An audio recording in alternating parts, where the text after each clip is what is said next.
Baik. Sebelumnya selamat malam teman-teman semuanya. Assalamualaikum. Eh, apa namanya? Saya boleh kenalan dulu nggak sih ini dengan semua yang hadir hari ini? Mungkin bisa nggak tahu nih. Kalian bisa open cam atau bisa apa namanya? Mengetik namanya dan dari mana gitu ya? Biar tahu nih siapa saja sih peserta kita pada malam hari ini ya. Gitu. Nah sebelumnya perkenalkan saya William. Uh, di sini saya selain sebagai chief bisnisnya dari Guru Inovatif dan Kampus Inovatif, saya juga salah satu dewan juri yang menilai seluruh proses bisnis competition ini ya, atau National Creative Planner Competition ini. Jadi saya baca apa bisnis model kalian, kemudian saya juga lihat proposalnya, dan kita akhirnya masuk ke babak terakhir atau babak final sebelum kita menentukan siapa nih para juara-juaranya yang nanti akan mendapatkan hadiah dari kampus inovatif seperti itu ya. Nah, selain itu karena saya juga ada profil sebagai seorang pelaku startup dan sekaligus investor startup ya, baru memulai investasinya ke bisnis startup. Saya sangat tertarik sekali untuk melihat lebih jauh nih seperti apa bisnis yang nanti akan dipresentasikan oleh masing-masing kelompok atau individu yang sudah membuat bisnis plan-nya ya, membuat proposal bisnisnya gitu. Untuk itu malam hari ini kita akan gunakan kesempatan untuk bagaimana menyusun ya struktur presentasi dari bisnis plan ini supaya model presentasi yang akan dibuat nanti oleh teman-teman yang sudah mengikuti lomba, ada mahasiswa, ada pelajar ya, kalau saya baca profilnya, itu bisa lebih ke investor friendly lah istilahnya gitu. Startup ataupun bisnis yang dibuat atau yang kalian ajukan untuk di presentasi ini lebih ke investor friendly, kira-kira seperti itu ya, gitu. Nah, untuk itu nanti kita akan gunakan sesi mungkin maksimal 30 menit.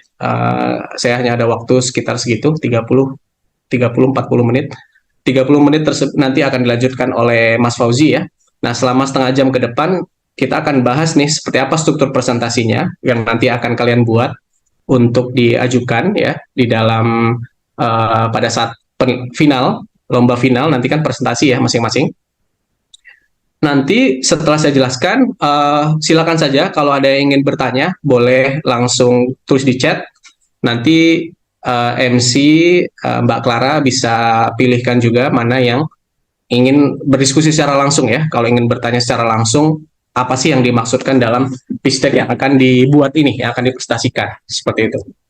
Oke, kita mulai ya. Ya, tentunya kalian akan menyusun sebuah presentasi dan kita sangat berharap presentasinya presentasi yang menarik ya. Saya yakin anak-anak muda bisa buat presentasi yang menarik ya. Semenarik mungkin, bisa pakai Canva, bisa pakai PowerPoint, terserah lah mau buat seperti apa gitu. Nah, yang lebih akan kita tekankan selain estetika presentasinya atau kebagusan desain presentasinya, tapi juga lebih utamanya di poin-poin ini gitu. Kamu harus buat 10 poin yang menjelaskan hal-hal berikut, mulai dari problem, solution, target customer, market size, competition landscape, business model, traction, team, strategi, dan ask ya, berapa pendanaan yang diminta gitu. Nah, kita sangat serius untuk memberikan pendampingan, pembimbingan bagi seluruh peserta National Creative Planner Competition ini supaya kamu tidak hanya ikut sekedar lomba, hanya sekedar ikut lomba gitu ya, tapi kamu juga bisa punya pengalaman untuk membuat dan menampilkan presentasi yang memang sesuai dengan kriteria investor gitu. Ini pitch deck outline yang harus kalian buat. Pertama adalah kamu buat di judul cover pertama tuh langsung nama nama usahanya ya, nama usaha yang kamu buat. Ya tadi ya apa, seingat saya ada apa tadi nama-namanya ya. Eh, saya ingat bisnis-bisnisnya tuh, ada yang bisnis sayur kayak gitu ya, ada yang bisnis pelatihan, platform gitu kan. Kamu langsung tulis namanya di sana, nama bisnismu apa, lalu one liner description. Nah, deskripsinya dibuat uh, singkat, kira-kira satu kalimat atau nggak usah panjang banget, panjang-panjang ya, mungkin terdiri dari 7 kata atau 8 kata gitu. Misalkan saya adalah usaha yang bergerak di bidang e-commerce makanan sehat. Nah, misalkan gitu contohnya ya. Atau usahamu apa yang ketika orang membaca deskripsi one liner dari usahamu udah langsung paham ini usahanya bergerak di bidang apa gitu. Nah, kalau di sini ada contoh logo kampus inovatif. Kalau usahamu ada logo, bisa juga taruh logonya di sini. Lalu di bawahnya nanti kalau misalkan ada punya websitenya atau punya Instagramnya juga boleh ditaruh di sini ya, sehingga kita bisa melihat lebih jauh secara digital branding usahanya udah seperti apa gitu. Nah, berikutnya di bagian problems. Nah, di problems ini perlu dibuat key point-nya ya. Intinya gini, kita ketika membuat sebuah bisnis yang mau kita tawarkan ke investor, investor perlu tahu ada nggak sih masalah yang ingin kamu selesaikan gitu dari dengan adanya usahamu, atau kenapa sih usahamu tuh harus ada gitu. Nah, itu kan harus ada, harus akan lebih kuat, akan lebih powerful kalau dilandasi dengan problem gitu. Bagaimana menyusun problem yang baik? Nah, ketika menyusun problem yang baik, ini adalah key points-nya. Oh ya, sebelumnya nanti seluruh isi presentasi saya pakai bahasa Inggris. Mudah-mudahan kamu bisa memahami ya. Ini simple English kok, bukan English yang susah-susah harusnya. Kenapa kita sudah harus mulai mempelajari pakai bahasa Inggris? Karena investor yang akan masuk ke kalian bisa jadi nggak hanya dari lokal, nggak hanya dari Indonesia ya. Bisa saja dia dari luar negeri, dari Singapura, dari Amerika, dari India gitu. Ketika kamu bisa membuat sebuah presentasi dalam bahasa Inggris, yang mana itu adalah bahasa internasional yang bisa dipakai semua orang, maka bisnismu bisa lebih go internasional seperti itu. Jadi di sini memang sengaja kita tampilkan materinya pakai bahasa Inggris, tapi saya tetap jelaskan pakai bahasa Indonesia ya. Oke, apa key points yang harus dimasukkan di dalam problems? Pertama, kamu harus tunjukkan isu, current issue ya, atau permasalahan yang memang lagi hangat-hangatnya yang kamu temui sehari-hari gitu. Harus berdasarkan pengalaman yang kamu lakukan, yang kamu temui di lapangan. Dia bisa berbentuk unmet market demand, atau bisa dibilang ada permintaan marketnya tapi belum ketemu nih gitu. Ada di sini ada masalah, di sini ada market yang butuh penyelesaian masalah tadi, tapi karena belum ada produk yang menyelesaikan itu sehingga belum ketemu. Nah, itu sebuah problem yang bisa ditaruh.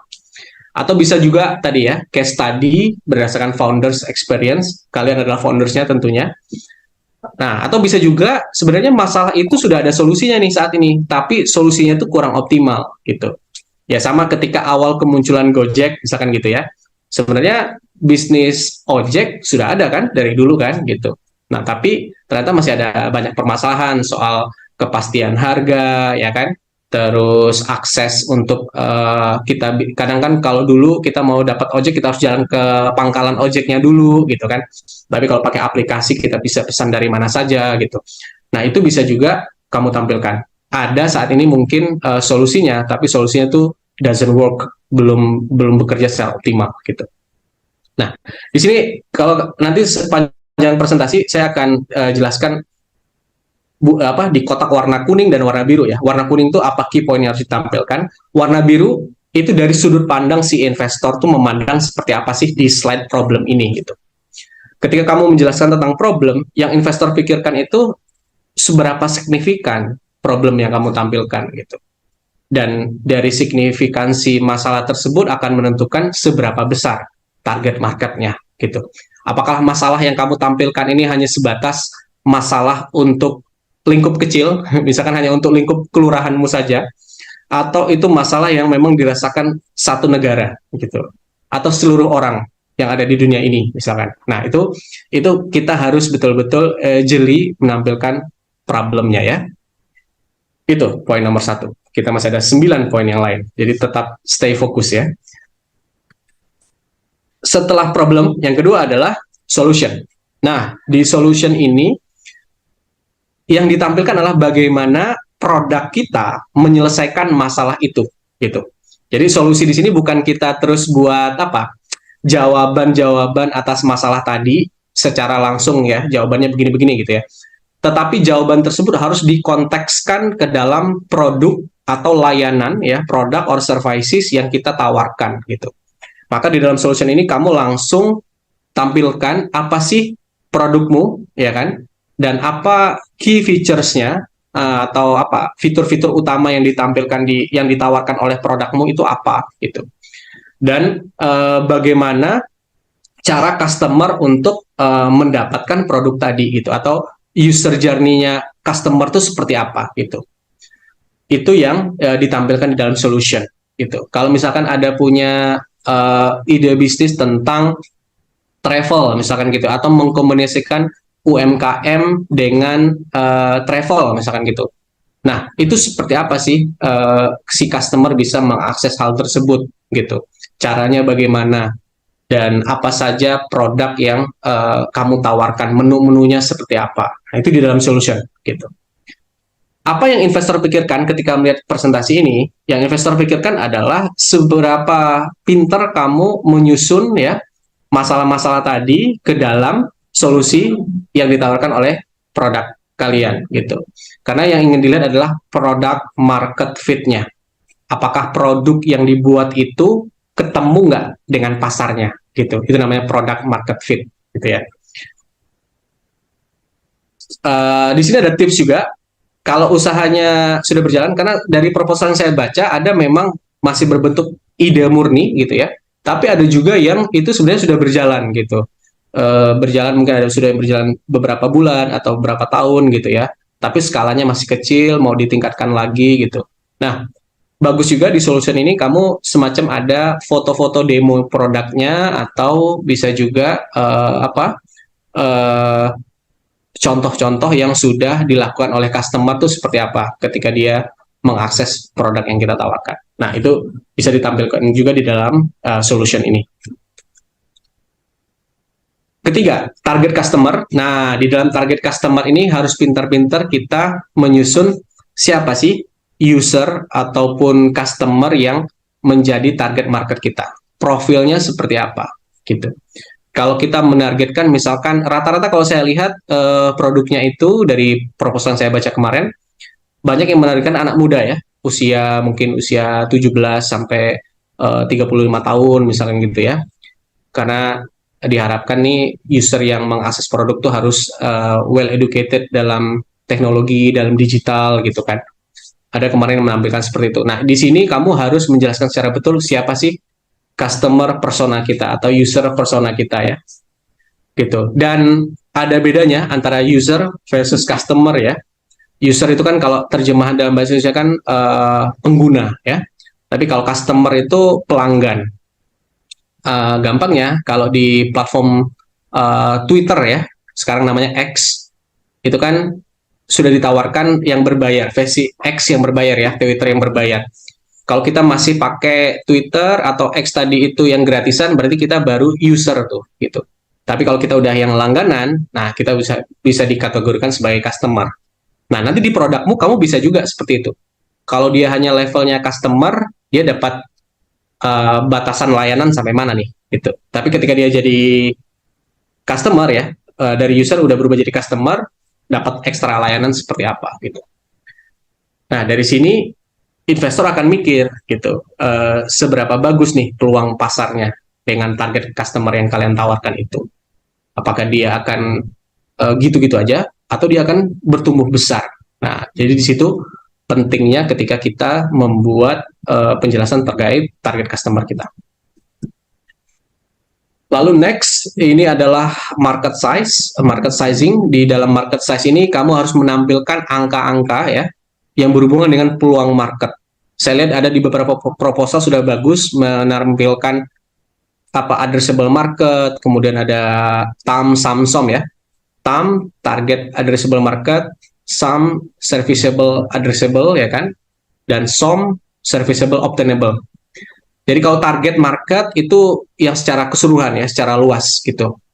Tapi ketika kita bicara SAM itu eh, penetrasi yang mau kita harapkan itu seperti apa dari target market yang besar tadi gitu. Dari yang mana penetrasi ini bisa jadi eh, marketnya masih sangat luas dan pemainnya ada banyak tuh. Tapi kita sudah tampilkan di sana jumlahnya berapa gitu. Contoh, misalkan saya mau buat bisnis pelatihan online tentang kewirausahaan, misalkan gitu ya. Target addressable marketnya mahasiswa seluruh Indonesia. Misalkan jumlah mahasiswa seluruh Indonesia itu ada 9,6 juta gitu. Itu target addressable marketnya. Tapi serviceable market yang menurut kalian produknya ini bisa mencapai si market tadi, itu hanya misalkan mahasiswa yang ada di Pulau Jawa, misalkan gitu ya. Ketemu nih dari total mahasiswa Indonesia 9,6 juta, yang di Pulau Jawa tuh ketemu ada 5 juta misalkan. Nah, itu adalah serviceable-nya atau yang bisa terlayani dengan produk tadi. Terus lebih singkat, lebih kecil lagi, obtainable market. Nah, TAM, SAM, SOM ya, serviceable, obtainable market. Di situ bisa contoh yang ingin kamu kuasai dari seluruh mahasiswa di Pulau Jawa, gitu. Kan tidak mungkin kamu akan menguasai 100% karena sudah ada pemain yang lain kan. Misalkan kamu ingin menguasai 30%-nya, gitu. Itu bisa. Jadi 30%-nya itu kamu taruh di dalam obtainable market-nya. Nah, 30% ini datanya dari mana? Misalkan kamu mau yang di Pulau Jawa tapi khusus mahasiswa fakultas bisnis misalkan atau fakultas ekonomi saja gitu karena produknya lebih relevan di sana misalkan. Atau bukan dari kriteria fakultas tapi kriteria kota. Misalkan Pulau Jawa saya mau mencoba mengakuisisi di Jakarta dan Jawa Barat dulu, Jabodetabek misalkan. Nah, itu bisa juga. Yang penting kamu harus tampilkan data. Data is a key di sini gitu. Karena tidak bisa di sini nih angkanya tidak valid ya, harus sudah valid angka-angkanya. Nah, karena investor akan melihat peluang pertumbuhan marketnya seperti apa. Lalu di bagian competition landscape, nah di sini kemarin terutama yang sudah masuk 10-20 besar ini mayoritas sudah menampilkan ya competition landscape. Tapi ada 1-2 yang belum. Nanti di presentasinya harus sudah menampilkan ya. Di sini kamu harus nampilin kompetitormu itu siapa saja ya. Boleh sebut nama brand-brand mereka gitu. Dan kamu buat petanya ya, kompetitif analisis kompetitifnya. Nanti bisa di googling kalau bagi yang belum buat gitu. Nah, dari sini investor ingin melihat sebenarnya produk yang kita buat itu akan menyasar pangsa pasar yang mana? Apakah mass market atau niche market gitu? Kalau mass market kan masa yang lebih luas ya, semua orang bisa pakai produknya gitu. Kalau niche dia lebih sempit nih gitu. Misalkan produkmu produk fashion gitu ya. Kalau produk fashion kan itu bisa jadi mass market. Tapi dia kadang juga bisa menjadi niche market kalau misalkan produknya itu produk yang unik gitu ya. Produk yang unik, yang desain yang unik, yang mungkin lebih ke apa? Uh, yang apa? Yang agak nyentrik lah ya, kira-kira seperti itu. Nah itu kan nggak semua kalangan bisa pakai gitu. Nah itu lebih niche. Nah ini nanti akan menentukan tipikal investor yang akan invest di usaha kalian gitu. Kalau usahanya itu target marketnya yang sangat luas, itu bisa jadi venture capital ya. Venture capital ini adalah investor yang spesialis di bagian growth ya, yang peningkatan bisnis gitu, yang mereka ingin cepat bisa dapat laba gitu. Atau kamu mau menawarkan ini ke angels. Angels ini investor malaikat, istilahnya mereka yang bisa lebih sabar lah, nggak harus dapat keuntungan segera gitu ya. Mungkin di tahun ketiga, tahun keempat nggak apa-apa gitu. Nah itu akan sangat menentukan dari competition landscape ini. Next, bisnis model. Nah, di bisnis model ini gampangnya kamu bergerak di bidang apa nih? Business to business atau business to customer, misalkan gitu ya. Kalau menyasarnya ke business to business, ya berarti nanti kamu harus sampaikan profil pelanggannya bisnis seperti apa gitu. Misalkan mau jualan sayur ya, atau jualan makanan sehat. Kalau jualnya ke perusahaan, maka itu bisnis to bisnis ya nggak, atau jualnya misalkan ke hotel atau jual ke rumah sakit gitu ya. Kalau ke instansi atau ke sebuah lembaga, that is B2B ya. Tapi ketika langsung nih ke customer langsung, individu yang membeli, itu adalah retail atau B2C. Nah, itu harus clear di sana. Ini bisnis untuk siapa nih?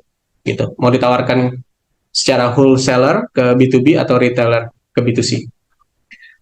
Dan juga di dalam situ nggak cukup kita hanya bilang B2B atau B2C, tapi juga dikasih uh, polanya seperti apa. Apakah dia biaya berlangganan? Kalau misalkan nanti tadi yang ditawarkan adalah platform digital, misalkan gitu ya. Atau kamu membuat sebuah platform e-commerce, misalnya itu harus jelas tuh. Dia subscription modelnya, atau modelnya itu dari penjualan, kamu langsung jualan produk ya. Atau dia merupakan biaya, ada transaction fee yang diterapkan, itu harus jelas. Berapa rupiahnya, jenisnya seperti apa gitu ya, dan seperti apa profil customernya gitu. Nah, dari sini yang investor pikirkan adalah, oh, sumber pendapatan saya dari mana nih kalau saya invest gitu. Revenue streamnya dari mana?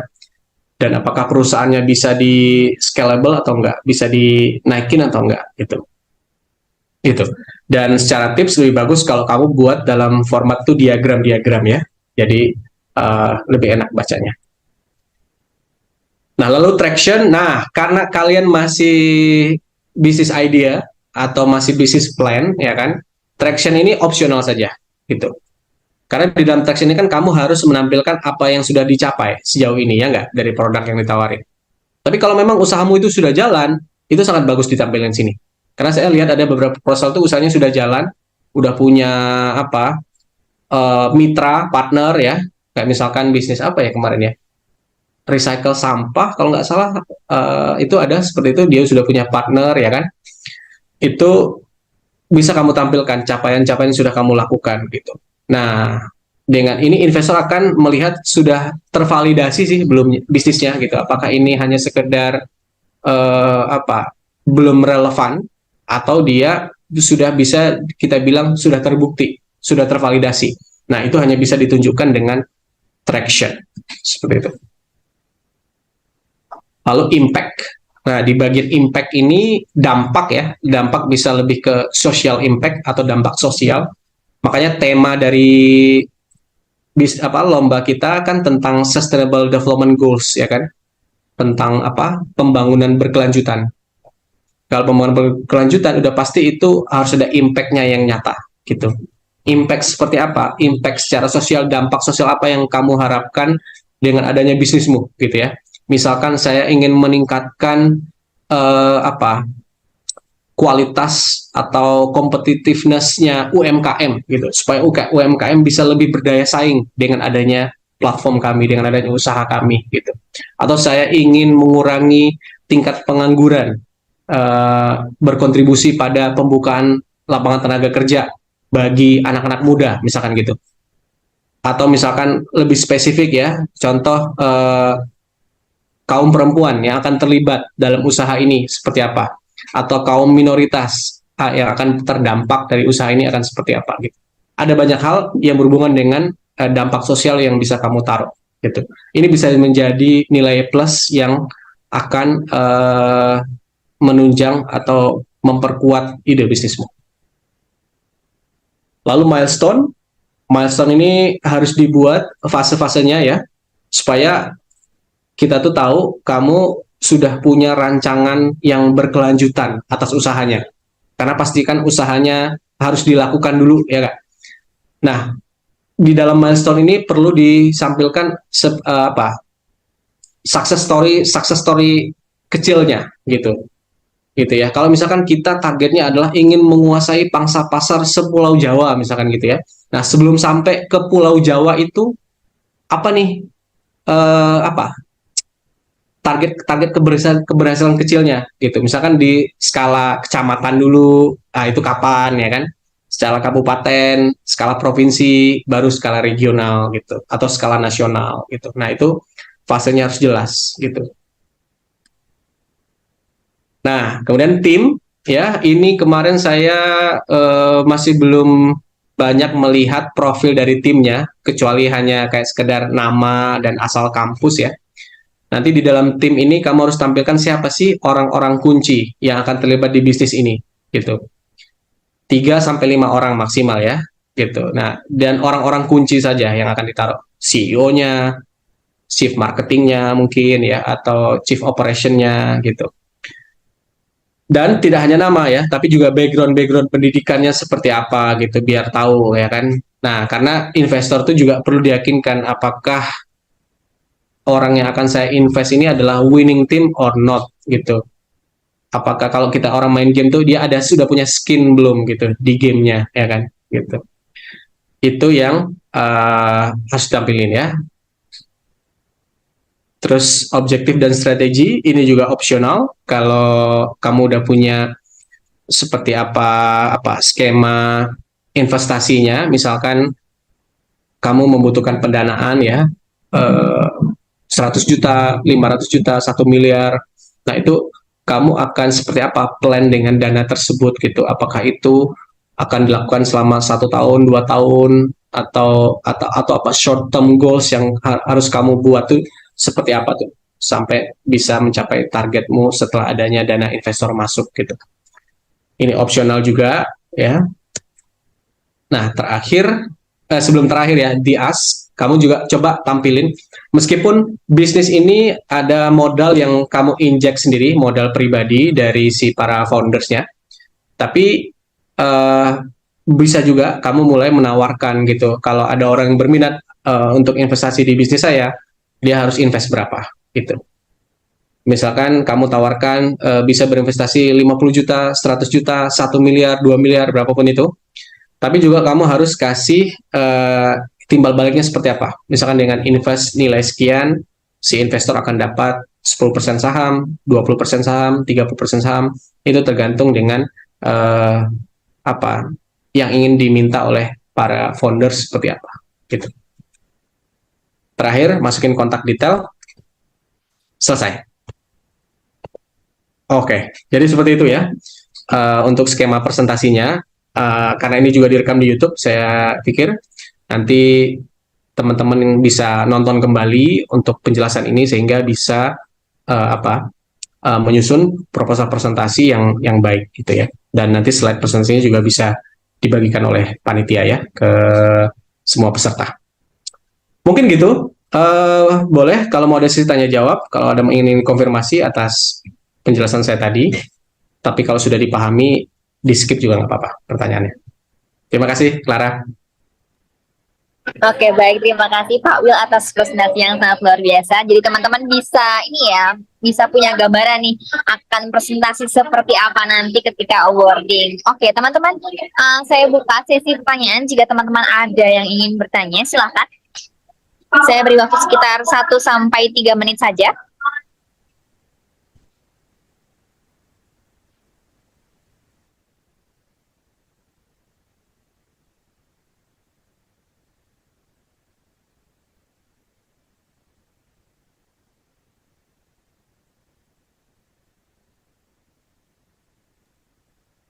Oke, baik. Teman-teman, apakah ada yang ingin bertanya? Oke, Kak Muhammad Bayu, silahkan open cam ataupun open mic.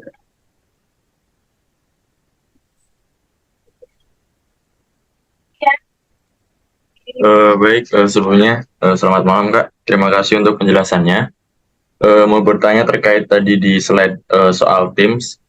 Itu untuk pemaparan timnya itu yang dicantumkan sesuai yang kita daftar per tim itu atau bagaimana? Soalnya kebetulan saya mendaftar ini sebagai individu gitu. Atau memang di tim itu yang benar-benar berperan di bisnis yang kita jalankan. Mungkin itu Kak. Terima kasih.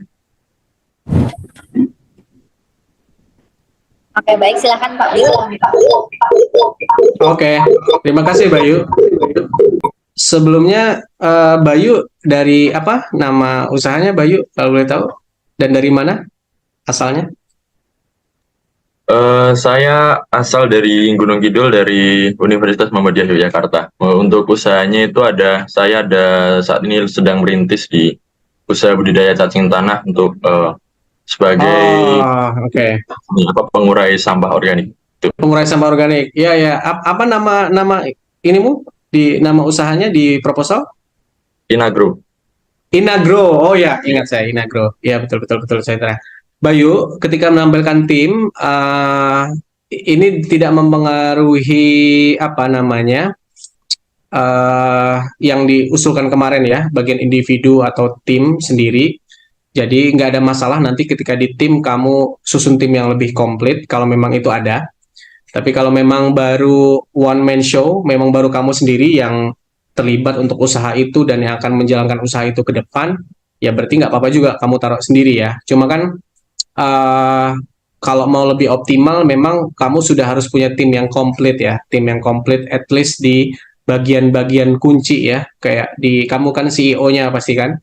Nah, CEO ini akan lebih banyak mencari partner bisnis yang nggak sih, mencari target market gitu. Nah, ketika kamu akan banyak keluar, siapa nih yang akan incas di produksi ya kan, yang akan incas di operationnya, kan kamu harus punya tim yang bagus di situ gitu. Itu sebaiknya itu juga ditampilkan gitu. Tapi untuk saat ini seperti apa kondisi timnya, Bayu? Untuk saat ini memang dalam menjalankan bisnis masih individu, Kak. Oh, Sama ada oke. beberapa dari bantuan dari keluarga juga sih. Oh, keluarga ya. Tapi kedepannya seperti apa rencananya? Akan ngajak partner atau bagaimana? Memang untuk konsep bisnis saya itu memang lebih ke pemberdayaan. Jadi nanti rencananya mau Hmm, mengajak, kebetulan di tempat saya tinggal masih banyak beberapa pemuda yang pengangguran. Di situ memang nantinya ketika mungkin sudah bisnisnya saya jalankan sudah sustain, bisa menghasilkan keuntungan yang maksimal, akan saya ajak gitu oke. dari sisi pemuda itu sendiri. Oke, nggak ada masalah kalau seperti itu ya. Nanti pada saat presentasi kamu bisa jelaskan kondisinya seperti apa ya. Gitu. Oke, thank you Bayu pertanyaannya. Oke, terima kasih, Kak.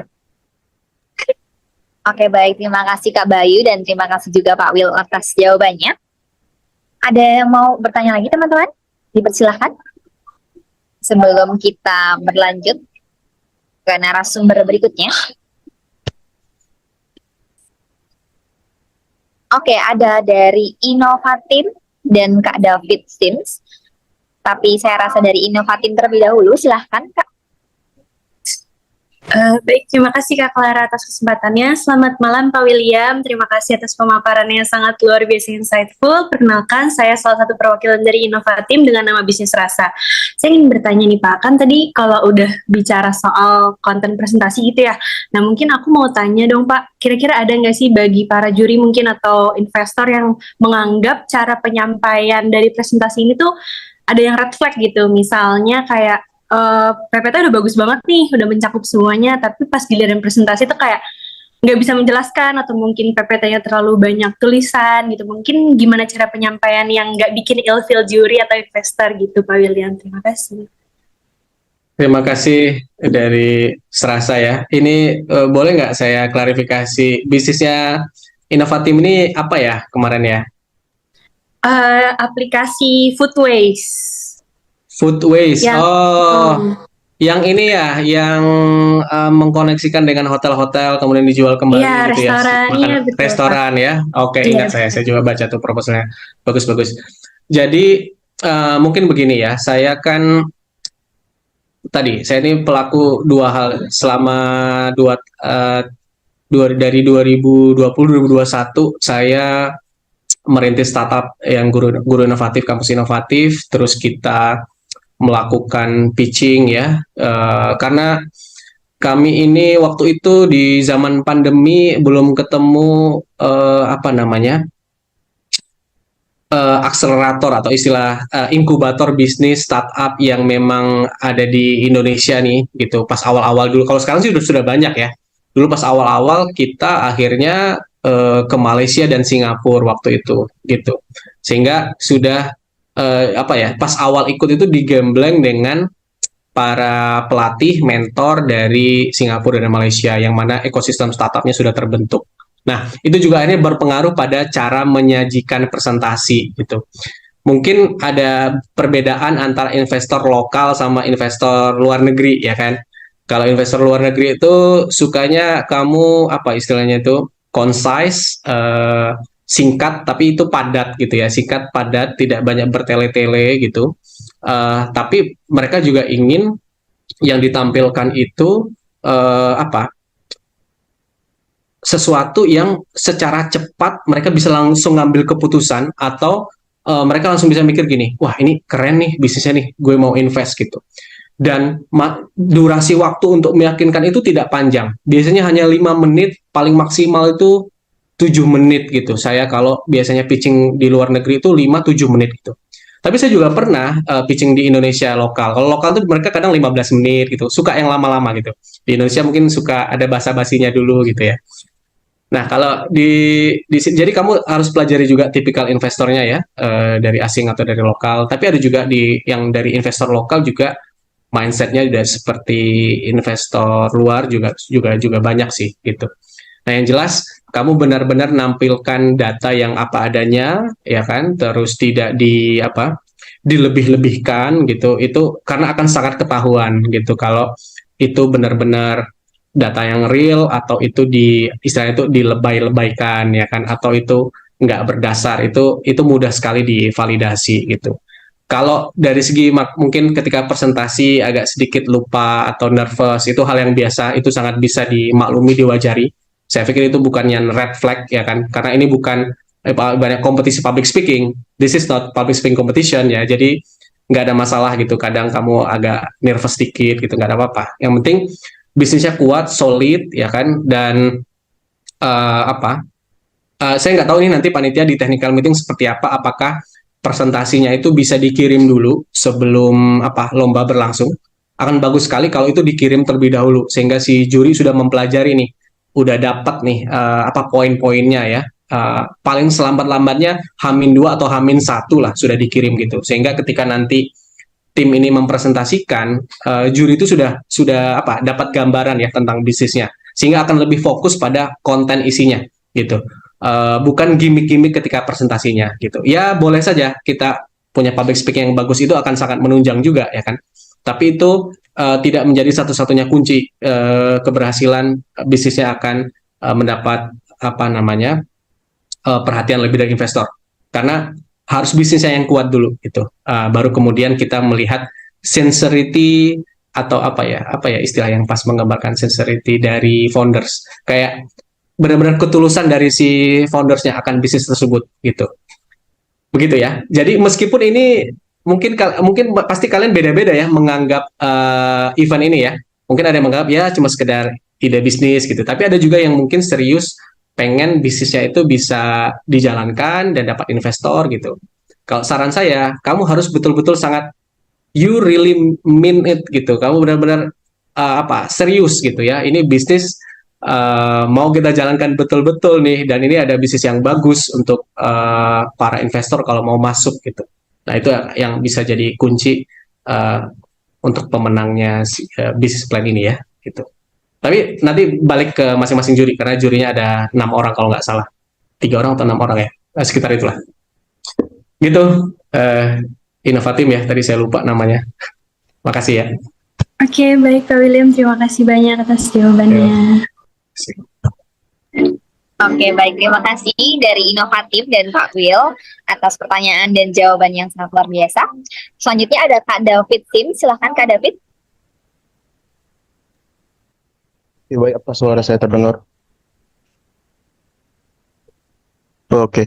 Sebelumnya terima kasih Kak William atas pemaparan materinya. Saya dari Seren, kelompok Seren, ingin bertanya. Investor ini kan jika dalam investasikan duit itu kan butuh timbal balik ya, seperti yang Kak William tadi bilang. Ya. Misalnya dalam proporsi saham kalau kita manufaktur itu.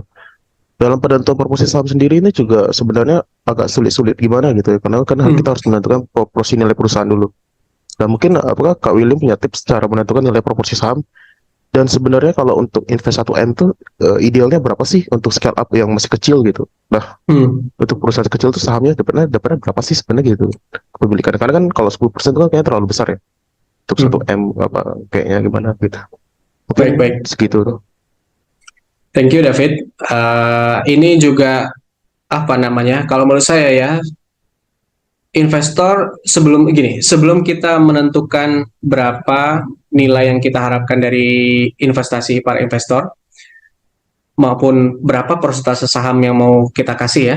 Tidak harus perusahaan manufaktur ya, perusahaan jasa juga bisa.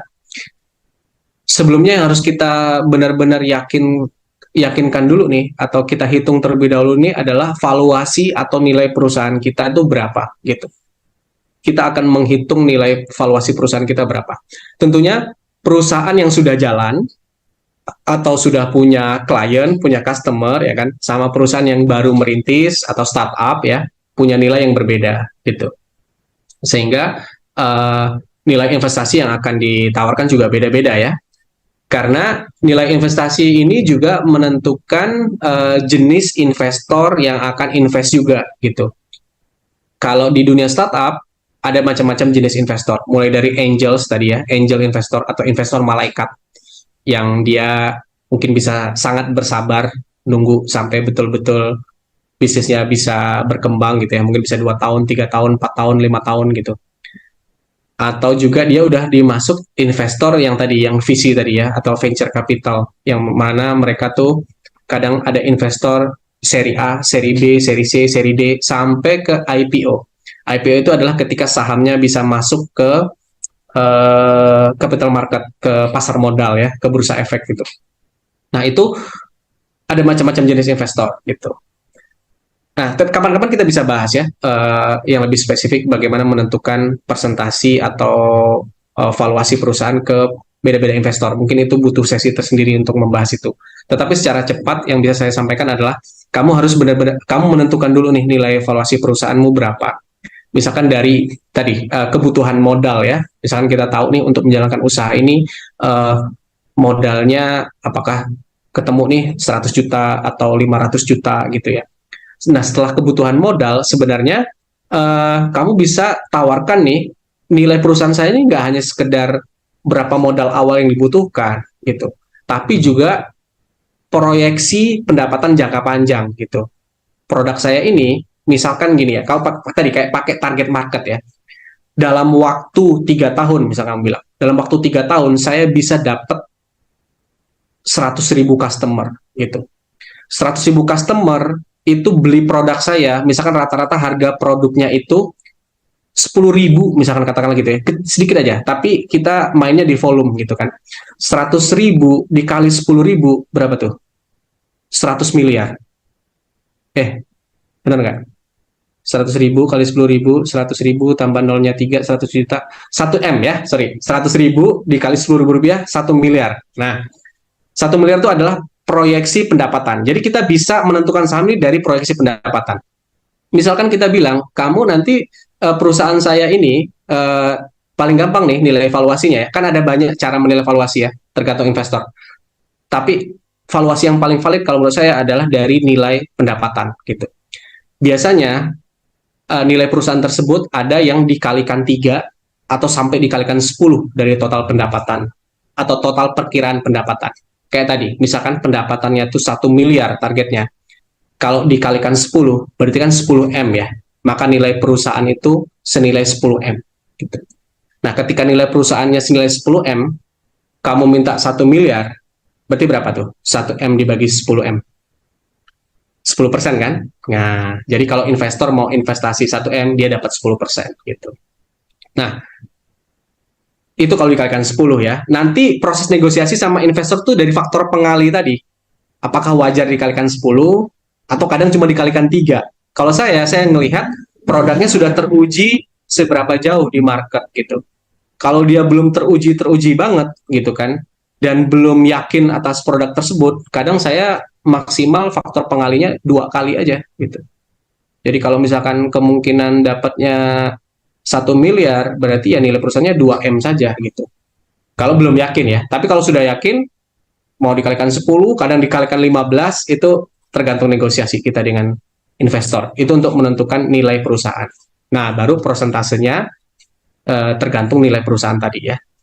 Nilai perusahaan 10 miliar, kalau orang invest 1 M, berarti kan dapat 10%. Kalau invest 2 M, berarti dapat 20%. Gitu kan. Itu cara valuasi, kemudian persentase mau dikasih berapa, dan yang terakhir begini, kita nggak bisa kasih saham langsung banyak-banyak di awal ya kan, apalagi misalkan lebih dari 20% atau 30% ya, itu sangat riskan nanti ke bisnis kita gitu. Karena akan banyak menguras modalnya si founder ya kan. Kita nggak mau juga selaku pemilik usaha, apalagi kalau kita usahanya patungan nih sama teman-teman ya kan, mungkin bisa berdua, bisa bertiga gitu. Karena ketika investor masuk itu udah pasti ngurangi modal kita, ngurangi saham ya, ngurangi saham kita yang ada di usaha gitu. Ya, ya mungkin ya wajar 10-20% lah untuk di tahap awal gitu. Atau kalau misalkan sampai 30% juga boleh, tapi kamu harus make sure CEO punya persentase saham lebih dari 50%. Supaya CEO ini punya independensi dalam menentukan kebijakan perusahaan. Gitu. Kalau CEO sahamnya kurang dari 50, nanti dia suaranya kurang kuat ketika voting. Kira-kira gitu ya. Ini penjelasannya agak panjang, tapi sementara saya singkat seperti itu dulu. Namun kalau David mau feedback question, silakan ya. Oke, baik. Terima kasih atas jawabannya. Mungkin yang saya feedback itu, kalau untuk yang pendapatan sendiri itu net income atau gross profit ya. Soalnya kan ada juga, kita ada Betul, proyeksi perhitungan pakai master budget itu udah ada proyeksi net salesnya berapa sekiranya gitu untuk kuartal-kuartalnya. betul, Nah, betul. itu yang dipakai itu gross net income-nya atau gross profit. Bisa pakai net revenue. Jadi bukan gross profit atau net net income ya, tapi net revenue ya. Misalkan nilai revenue kalau ada dia diskon-diskon dikurangi dulu sehingga ketemu net revenue-nya ya. Jadi dari revenue. Kalau pakai profit lebih bagus lagi sih sebenarnya, lebih senang si investornya karena langsung bisa tahu berapa lama perkiraan ROI-nya ya kalau punya net revenue. Cuma kalau kita masih belum bisa yakin sama net profit kita atau laba bersih, kita bisa pakai net revenue dulu atau penjualan bersihnya dulu. Gitu. Oh, berarti kayaknya lebih bagus tuh ditampilkan saja ya di slide PPT terkait perhitungan. Betul, betul, betul, betul. Proyeksi. Oh, iya.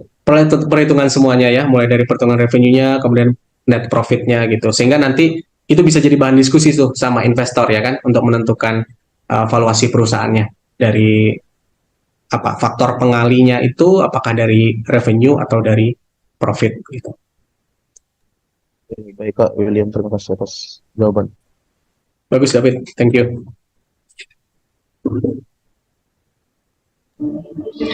Oke, baik. Terima kasih untuk Kak David dan Pak Will atas pertanyaan dan jawaban yang sudah menjawab ya Kak David.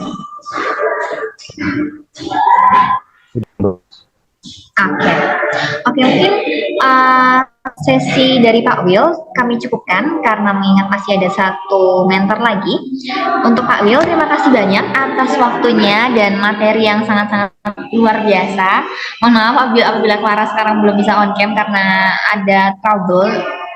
Baik. Oke, untuk Pak Will. Baik Clara, boleh.